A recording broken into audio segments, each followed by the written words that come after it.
Hello, welcome to topic 3 entitled Computer Hardware. And for this week, these are our learning objectives. First one, understand the history and evolution of computer hardware. Next, identify the major types and uses of microcomputer, mid-range, and mainframe computer systems.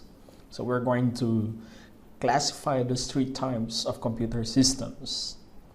Third, outline the major technologies and uses of computer peripherals for input, output, and storage. Fourth, identify and give examples of the components and functions of a computer system. And lastly, identify the computer systems and peripherals you would acquire or recommend for a business of your choice, and explain the reasons for your selections. Let's have first the brief history of computer hardware. Let's review what you have learned from your Fundamentals of Information Technology. Written in the History of Computing in 1642, a French mathematician named Blaise Pascal invented what is believed to be the first mechanical adding machine. So this machine partially adopted the principles of abacus. Abacus is considered as the first computing device. But Pascal's machine was using wheels to move the counters instead of hand to move the beads of the counter. And the principle of Pascal's machine is still being used today, such as counters of tape recorders and odometers. Let's have a look of the Blaise Pascal's first calculator he invented way back in 1642 when he was 18 years of age. And you will see here, this is the odometer, and this technology is being used until today in our vehicles. Another guy named Gottfried Wilhelm von Leibniz, another inventor, in 1674, he improved Pascal's machine that could divide and multiply, and it could do some addition and subtraction also. And you will see here the Leibniz calculator, but based on the book of computing, they're saying that this machine is still unreliable. Another inventor, a Frenchman named Joseph Jacquard, during his industrialization era, he created a mechanical loom. What's the purpose of this loom? To weave fabrics in a variety of patterns. And that machine was controlled by a program encoded into the punch cards. So the operator created a program once and was able to duplicate that many times. So over with consistency and accuracy. Let's have a look of this Joseph Marie Jacquard's mechanical loom. You will see in this part. And this part is an example, an image of punch card. And you will see there are holes. And the holes will represent the computer commands. Another inventor named Charles Babbage, he invented what is called analytical engine. He is an English mathematician who lived in the 19th century, and he developed this Charles Babbage analytical engine. But according to the computing history, this machine was never built. Why? It lacked one thing, the electronics. But still, Charles Babbage has been considered as the father of computer. Another inventor named Hermann Hollerith, he adopted Jacquard's concept of the punch card. And by the punch card, there will be holes to represent the digits and the letters of the alphabet. And the card was then passed through a machine with a series of electrical contacts with either turn off and on, depending on the existence of holes in the punch cards. So according to history of computing, Hollerith's machine was successful. It cut the time it took to tabulate the results of census by 2/3. And it made money for the company who manufactured it. And in 1911, this company merged with its competitor to form what they called International Business Machine, or IBM. This is the tabulating device of Herman Hollerith. In 1946, a machine has been completed at Moore School of Electrical Engineering at the University of Pennsylvania, and that machine has been named as Electronic Numerical Integrator and Computer. ENIAC was a programmable and had the capability to store problem calculation using vacuum tubes, about 18,000 vacuum tubes in this machine, and you will see how huge is this ENIAC during this period, 1943 to 1946, and you will see here the vacuum tubes, how it will work.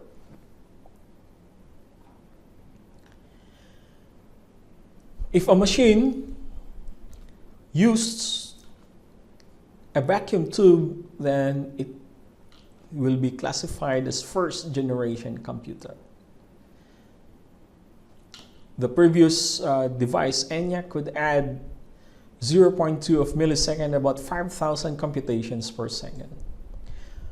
The main problem of ENIAC was the size. It's very big, and its processing ability. Why? It occupied more than 1,000 square feet of the floor space and could process only one program of a problem at a time. That's a problem, processing ability. In 1950s, there was a machine developed by Remington, and this machine has been named as Universal Automatic Calculator. It could calculate at the rate of 10,000 additions per second. And in 1957, also IBM developed the IBM 704, which could perform 100,000 calculations per second. So these are the machines. This one's the UNIVAC. This one is the IBM 704. In the late 1950s, after the vacuum tube, the computers were changed to transistors, and this transistors replaced the thousands of vacuum tubes being used at that time, and transistorized computer represents the second generation of computer. So here are the characteristics of second generation computer between 1956 to 1965. They're using transistors, smaller compared to the first generation, lower electricity consumption compared to the first generation. Second generation computers, they have core memory, they had magnetic cores, and they could process up to 32,000, that's the minimum, 32,000 bits, and they're still using punch cards. And you will see here a picture of the transistors being used during that period. In 1958, there was an inventor named Jack Kilby. He invented what we call integrated circuit. And the integrated circuit, it will represent the third generation of computers, because third generation computers were characterized by solid state technology and integrated circuitry. Thanks to Jack Kilby, because he also invented the handheld calculator and the thermal printer. In 1971, the fourth generation computers were characterized by further miniaturization of circuits and increased multiprogramming and virtual storage memory. In the 1980s, the fifth generation of computers were operated at speeds of from 3 to 5 million calculations per second.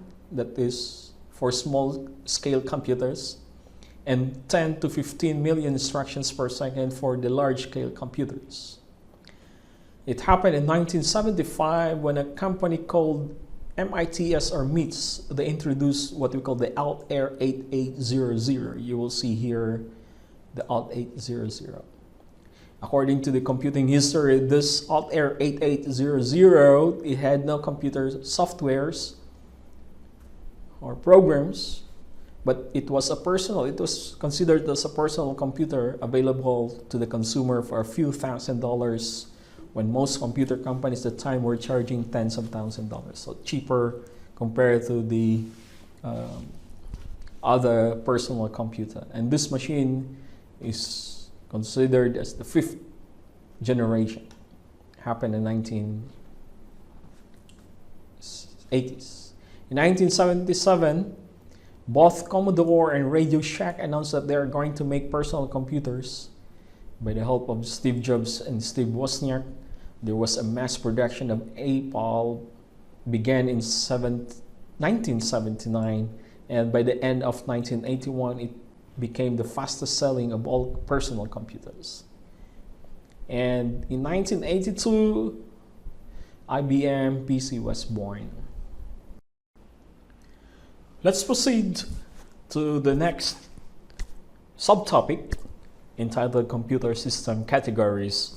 And we are going to identify or differentiate microcomputer systems, mid-range systems, and mainframe systems. If we're talking about personal computers, network computers, technical workstations, personal digital assistants, and information appliances, these things are categorized under microcomputer systems. And if you will say network servers, mini computers, web servers, multi-user systems, these things are under mid-range systems. And if you will have enterprise systems, super servers, transaction processors, and supercomputers, these things are classified under mainframe systems, and we're going to discuss them one by one. The word microcomputers are defined as the most important computer systems for both business people and consumers. It is usually called personal computer. The computing power of microcomputers now exists that's of the mainframes of the previous computer generations at a fraction of their costs. Thus, they have become powerful network professional workstations used for business professionals. And we have a term workstation computers that support applications with heavy mathematical computing and display demands, such as a computer-aided design or CAD or CAD in engineering, or computers used for investment and portfolio analysis in securities industry. We have the term also network servers. These devices are usually more powerful that coordinate telecommunications and resource sharing in small local area networks or LANs, and in internet and intranet websites. We have here the different types of personal computers. We have the Business Pro, we have multimedia heavy or gamer, and we have here the newcomer. So these are their specifications. Please take note of the different specifications. This one, the first item, will be for the specifications of the processor. The second bullet, it will identify the specifications, the minimum specifications for the hard drive capacity, and many more. Please study this part in preparation for your quiz 1 and also for your final exam. We have the term computer terminals. These devices are essentially any device that allows access to a computer. And we have dumb terminals, which are keyboard or video monitor devices with limited processing capabilities. And we have also the term network terminals. These devices can perform data entry and some information processing tasks independently. These tasks include widespread use of transaction terminals in banks, retail stores, factories, and other work sites. We have here an example of an intelligent terminal, and we have here also an example of what we call portable dumb terminal. Next, we have network computers. These devices are a microcomputer category designed primarily for use with the internet and corporate intranets by clerical workers, operational employees, and knowledge workers with specialized or limited computing applications. NCs are low-cost, sealed microcomputers with no or minimal disk storage that are linked to a network. And users of network computers depend primarily on the network servers for their operating system and web browser, application software, data access, and storage. So you will see here a topology, or what we call network design.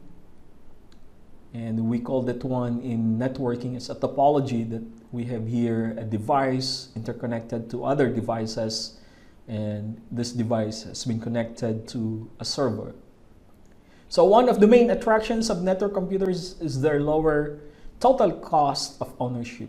That is the total of all costs associated with purchasing, installing, operating, and maintaining a computer. So stated here, other benefits to business include the ease of software distribution and licensing, computing platform standardization, reduced end-user support requirements, and improved manageability through centralized management and enterprise-wide control of computer network resources. We have the term also personal digital assistants, or PDAs. These devices are some of the most popular devices. We have enabled PDAs such as touchscreens, pen-based handwriting recognition, or keypads, so that mobile workers can send and receive email, access the web, and exchange information such as appointments, to-do lists, and sales contracts with desktop PCs or web servers. Other information appliances may also take the form of video game consoles and other devices that connect to your home television sets. Examples here, we have the Xbox and we have the PS and the PlayStation. Next, let's categorize the mid-range systems. These devices are primarily high-end network servers and other types of servers that can handle the large-scale processing of many business applications. And they're saying these mainframe computers are less costly to buy, operate, and maintain than the mainframe systems, and thus meet the computing needs of many organizations. Stated also in the book that mid-range systems have become popular as powerful network servers, or computers used to coordinate communications and manage resource sharing in network settings. Mid-range systems first became popular as mini-computers for scientific research, instrumentation systems, engineering analysis, and industrial process monitoring and control. So these systems include servers used in industrial processing control and manufacturing plants, and play major roles in computer-aided manufacturing, or CAM or CAM. So they can also take the form of powerful technical workstations for computer-aided design and other computation and graphics-intensive applications, because for this data, it will require big storage, particularly when rendering animations and graphic designs, and it will have mass, or what do you call this one, a huge number of bytes to be stored. So mid-range systems are also used as front-end servers to assist mainframe computers in telecommunication processing and network management. So it will work at the middle between the mainframe going to the end users. Now let's classify mainframe computer systems. These are large, fast, and powerful computer systems, and it can process thousands of million instructions per second, or MIPS. They can also have large primary storage capacities. It's stated here their main memory capacity can range from hundreds of gigabytes to many terabytes of primary storage.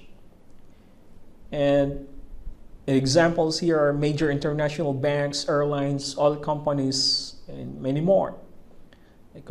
These computers continue to handle the information processing needs of major corporations and government agencies. Take note with high transaction processing values or complex computational problems. Mainframes are still used for computation-intensive applications such as analyzing seismic data from oil field explorations or simulating flight conditions in designing aircraft. And mainframes are also widely used as super servers. Take note of this one.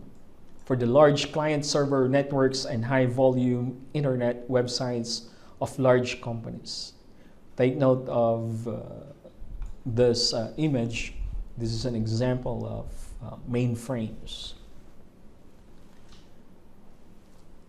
We have the term supercomputers. So the term supercomputer describes a category of extremely powerful computers specifically designed for scientific, engineering, and business applications requiring extremely high speeds for massive numeric computations. And who are the users? It includes government research agencies, large universities, and major corporations because they have a lot of transactions, a lot of data to be processed. So they need supercomputer. They use supercomputers for applications such as global weather forecasting, military defense systems, computational cosmology and astronomy, microprocessor research and design, and large-scale data mining. It's stated that supercomputers use parallel processing. What do we mean by this term, parallel processing? Devices that can execute many instructions at the same time. And supercomputers can easily perform arithmetic calculations at speeds of billions of floating point operations per second, known as gigaflops. Supercomputers can calculate teraflops also, we'll say trillions of floating point operations per second, and which use massive parallel processing or MPP. Designs of thousands of microprocessors. And how much would be the price? From 5 million to US dollars to 50 million US dollars. That's the range of supercomputers. And we have here a sample supercomputer in China, and we have here a sample of supercomputer in the United States of America. So if you're going to look at these rooms, it means the cooling system would be 24 hours, 7 days a week. 24 by 7.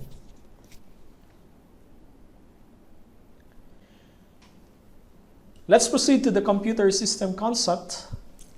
What you have learned from your fundamentals of information technology, we have this term input processing and the outputs. Again, let's review. When you say inputs, devices of a computer system include computer keyboards, touchscreens, pens, electronic mice, and optical scanners. They convert data into electronic form for direct entry or through a telecommunications network into a computer system. And we have processing. You have learned that the CPU is the brain of the computer, where the main processing component of a computer system.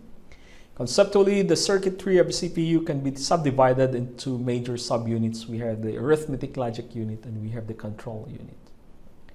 And we have the output device that will display the processed data or the information.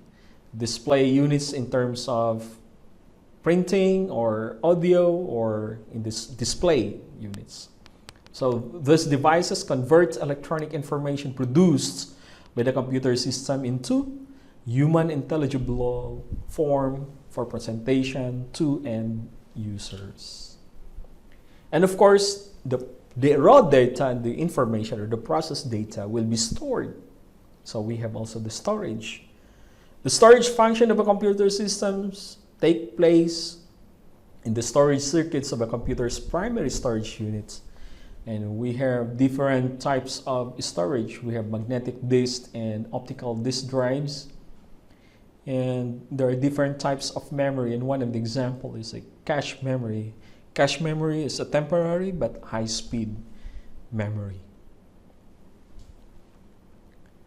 So you will see here the computer system concept, and we have the keyboard, mouse, touchscreen, optical scanner, voice recognition. These are the input devices, and the data will be entering to the central processing unit, and there are two units in the CPU. We have control units and arithmetic logic unit.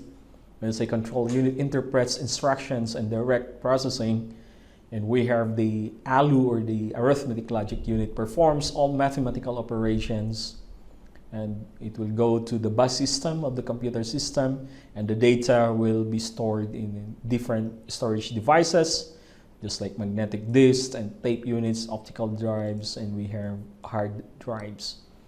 And of course, the information will be displayed in the different types of devices. We have visual display units, printer, audio response, and physical control devices. We have the term peripherals. It is defined as the generic name given to all inputs, output, and secondary storage devices that are part of the computer system but are not part of the CPU. Take note of that. They're not part of the CPU but part of the computer system. So these devices depend on direct connections or telecommunication links to the central processing unit of a computer system. For input technologies, we have pointing devices, we have electronic mouse. So pointing devices, keyboards are still the most widely used devices for entering data and text into computer systems.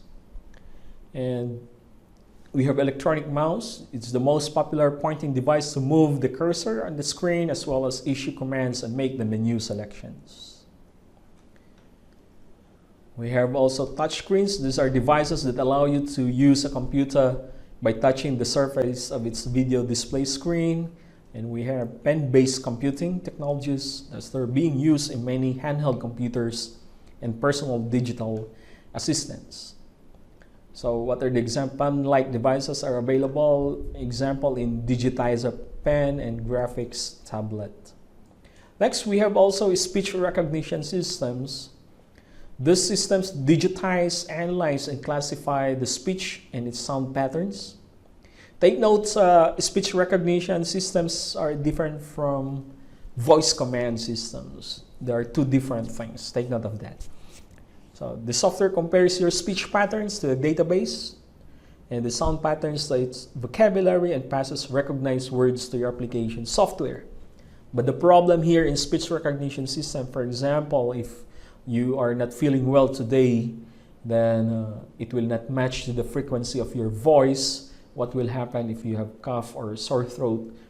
Then the frequency of the voice is not equal to the voice that has been recorded. So that's the problem in speech recognition system. We have also optical scanning. These devices read text or graphics and convert them into digital input for your computer. What are the other input technologies? We have magnetic stripe. This is a technology, is a familiar form of data entry that helps computers read credit cards. Okay, it is used in the ATM. We have smart cards that will enable you to store a cash balance on the card and electronically transfer some of it to others and pay for small items and service. We have also digital cameras, enable you to shoot, store, and download photos. And there's a device, also magnetic ink character recognition, or MICR, and it is used for reading the check. So data are electronically captured by the bank's computer systems. So there is what we call reader sorter. It is an equipment that reads the check by first magnetizing the magnetic ink characters and sensing the signal induced by each character. It passes reading to the head.